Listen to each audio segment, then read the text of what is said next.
آئیے جانتے ہیں صحت سے متعلق کچھ اہم باتیں۔ کھانے کے بعد احتیاط کریں۔ جسمانی ذہنی صحت برقرار رکھنے والے بیش قیمتی اور قیمت طبی مشورے حسب ذیل ہے۔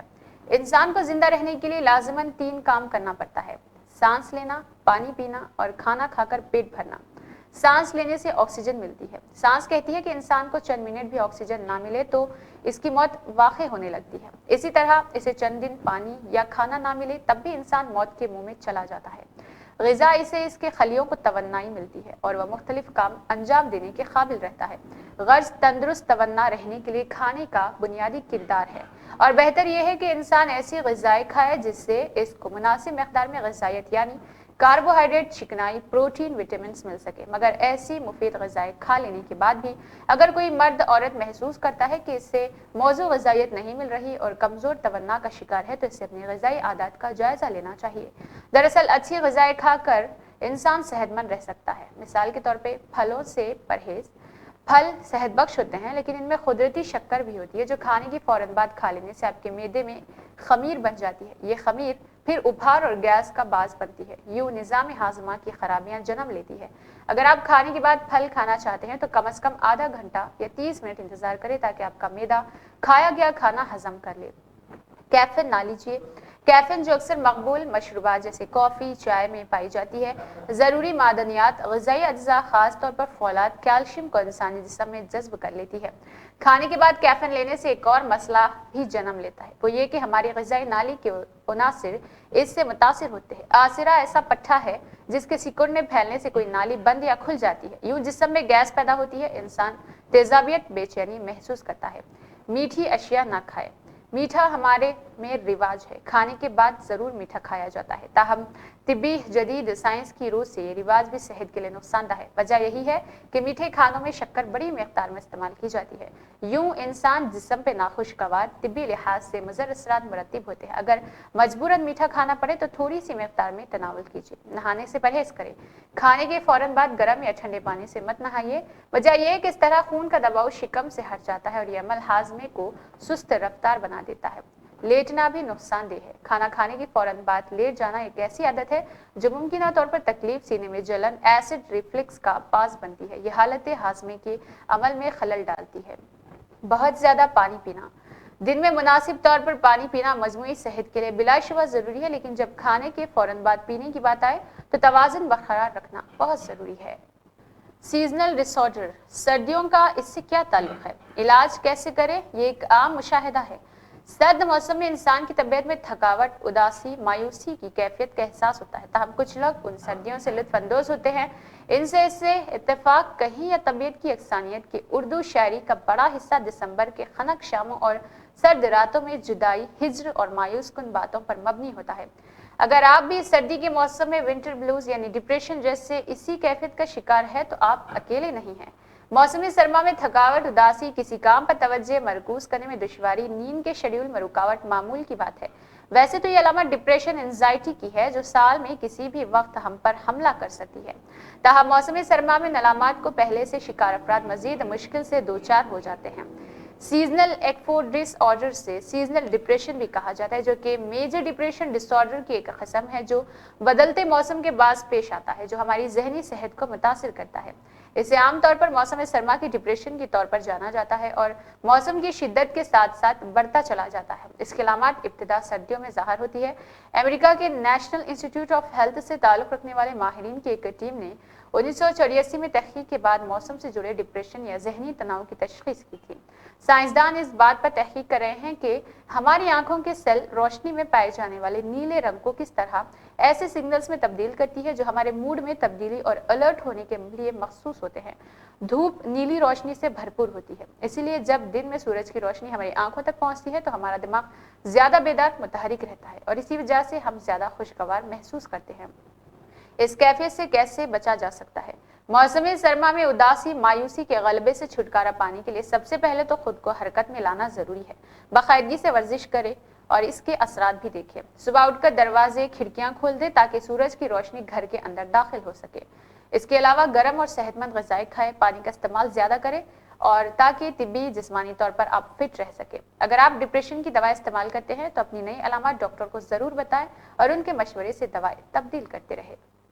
بادام ایک خوش ذائقہ میوہ ہے جو بچوں کے صحت کے لیے بہت مفید ہے۔ بادام ایک ایسا میوہ ہے جو بچوں کے صحت کے لیے بہت مفید ہے۔ یہ پروٹین، صحت بخش چکنائی، فائبر، مختلف وٹامنز، معدنیات جیسے وٹامن ای، میگنیشیم، کیلشیم کا اچھا ذریعہ ہے۔ یہ اینٹی آکسیڈنٹ سے بھی بھرپور ہوتا ہے جو جسم میں آکسیڈیٹو اسٹریس اور سوزش سے بچاؤ میں مدد دیتا ہے۔ غذائیت سے بھرپور بادام بچوں کی صحت کے لیے کافی فائدہ مند ہے۔ یہ پروٹین، صحت بخش چکنائی، کیلشیم، آئرن، وٹامن اور زنک سے بھرپور ہوتا ہے۔ دماغی نشو و نما سے مددگار بادام دماغی افعال بچوں کی دماغی نشو و نما میں بہتری لانے کے لیے مشہور ہے کیونکہ ان میں وٹامن ای دوسرے اینٹی آکسیڈنٹس کی مقدار زیادہ ہوتی ہے۔ یہ اجزاء دماغی خلیوں کو نقصان سے بچانے یا یادداشت، سیکھنے کی صلاحیت کو بہتر بنانے میں مددگار ثابت ہوتے ہیں۔ بادام میں موجود فائبر صحت مند ہاضمے کو فروغ دینے، بچوں میں قبض کی شکایت کو دور کرنے میں مددگار ثابت ہوتے ہیں۔ غذائیت کے حوالے سے اس مکمل غذائیت کو یقینی بنانا ضروری ہے جو ہم گھریلو پکوان کے فلسفے پر یقین رکھتے ہیں۔ اپنے بچوں کو غیر صحت بخش غذا کھانا کھلانے سے گریز کریں۔ فاسٹ فوڈ کی عادت ہم خود ہی اپنے بچوں کو ڈالتے ہیں۔ بدقسمتی سے جو آپشنز ہم بچوں کے کھانے کی پلیٹ کے باہر منتخب کرتے ہیں وہ زیادہ تر غیر صحت بخش اور جنک فوڈ پر مبنی ہوتے ہیں۔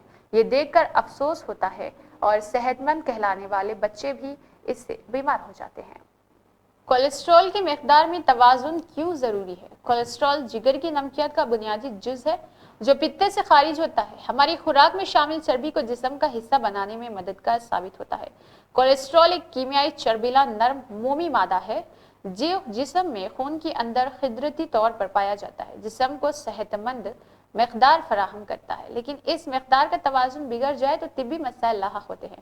کولیسٹرول جگر کی نمکیات کا بنیادی جز ہے جو پتے سے خارج ہوتا ہے، ہماری خوراک میں شامل چربی کو بیلنس کرتا ہے۔ کولیسٹرول کا یہ مادہ جگر بناتا ہے جو کل مقدار کا 70% حصہ ہوتا ہے جبکہ باقی 30% ہوتا ہے۔ کولیسٹرول ہمیشہ خطرناک نہیں ہوتا بلکہ کولیسٹرول کی صرف ایک قسم وہ بھی بڑھنے کی صورت میں خطرناک ثابت ہوتی ہے۔ کولیسٹرول دھوپ سے حاصل ہونے والی روشنی کو وٹامن ڈی میں تبدیل کرتا ہے۔ کولیسٹرول جسم میں اہم حیاتیاتی عوامل کی تکمیل پر زور دیتا ہے۔ ٹیسٹوسٹیرون ہارمونز کی تیاری میں مددگار ہے۔ جسم میں کولیسٹرول کا توازن بگڑ جانے کی صورت میں جو علامات ہیں ان میں جگر کی کارکردگی متاثر ہونا، بائیں طرف سینے میں درد، دل کا عارضہ لاحق ہونا، فالج، خون کی شریانوں میں تکے یعنی کلاٹ بننا، بلند فشار خون، ٹانگوں گردن میں درد، آنکھوں کی پلکوں کے گرد پیلے رنگ کے دانے یا دھبے جگہ جبکہ گالوں ماتھے پر بھی نارنگی رنگ کے دانے بننا، ہاتھ پیر ٹھنڈے ہونا، ناخنوں کا رنگ تبدیل ہونا وغیرہ شامل ہے۔ یوں تو کولیسٹرول میں اضافے کے مختلف عوامل ہیں۔ زیادہ تر کیسز میں موروثی خرابی یا غیر متوازن غذا کا استعمال شامل کیا گیا ہے۔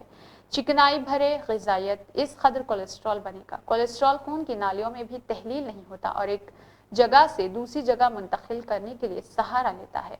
ایل ڈی ایل یعنی لو ڈینسٹی لیپوڈ پروٹین خون کی نالیوں میں تکے نہیں بن پاتے بلکہ اضافی چکنائی کی مقدار کو اپنے ساتھ جگر میں جا لے جاتا ہے جہاں سے صاف ہو کر پورے جسم میں چلا جاتا ہے۔ یہ ورزش اور جسمانی سرگرمیوں سے بڑھتا ہے، امراض قلب کے لیے مفید ہے۔ V L D L cholesterol کو جگر سے خون میں پہنچاتے ہیں، تاہم V L D L lipoproteins کو دو وجوہ کی بنا پر ایل ڈی ایل سے کم اہمیت دی جاتی ہے۔ یہی وجہ ہے کہ یہ کولیسٹرول کے بجائے زیادہ تر ٹرائی گلیسرائڈز کی ترسیل کرتے ہیں، اور دوسرا یہ کہ اگر خون میں ٹرائی گلیسرائڈ کی مقدار زیادہ ہو تو وی ایل ڈی ایل کی مقدار بناتے وقت بالواسطہ طریقہ کار اپنانے کی سخت ضرورت ہوگی۔ اس لیے لیب ٹیسٹ میں کولیسٹرول کی تشخیص کے لیے ہی ان کی مقدار کو جانچا جاتا ہے۔ جگر میں پتے کے ذریعے زائد کولیسٹرول تبدیل ہو کر 0 ہو جاتا ہے۔ میڈیکل سائنس کے مطابق خون میں کولیسٹرول کی مقدار 170 تک نارمل ہے، 200 سے 240 تک کی مقدار خطرے سے باہر قرار دی جاتی ہے۔ تاہم بہتر تو یہی ہے کہ کولیسٹرول کی مقدار 200 سے زائد نہ ہو۔ اگر یہ مقدار 200 سے زائد ہو تو وقفے سے چیک اپ ضرور کروائے۔ چکنائی گوشت کم استعمال کرے تو بہتر رہے گا۔ سبزی خوروں کی عادت اپنائیں، خاص طور پر سبز پتے والی غذائیں کھائیں، وزن نہ بڑھنے دے، موٹاپا نہ آنے دے۔ پھل، فائبر والی غذائیں، سیب، خوبانی، دھنیا، میتھی دانہ، آملہ، اناج، دالیں، چاول، آلو، لیمبو، اخروٹ، کاجو، پستے وغیرہ استعمال کریں۔ اس کے علاوہ غیر صحت شدہ تیل، حیاتین والی اور غذاؤں کا استعمال بالکل کم کر دیں۔ بطور علاج ہمدرد کی گار لینا صبح و شام 2 گولیاں تازہ پانی میں 3 ماہ تک استعمال کریں. انہیں حفظ ما تقدم بھی استعمال کر سکتے ہیں.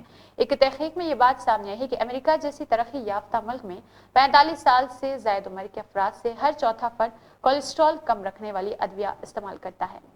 اس حوالے سے 351 افراد پر جو مطالعہ کیا گیا ہے اس کو کولیسٹرول میں کمی کا نمایاں فرق سامنے آیا ہے، کیونکہ غذا کی تبدیلی کے بغیر چاہے جتنی بھی ادویہ استعمال کر لے کولیسٹرول بڑھ جاتا ہے. لہٰذا غذا پر توجہ ضروری ہے اور چکنائی سے احتیاط برت کر پھل سبزیاں زیادہ استعمال کی جائے.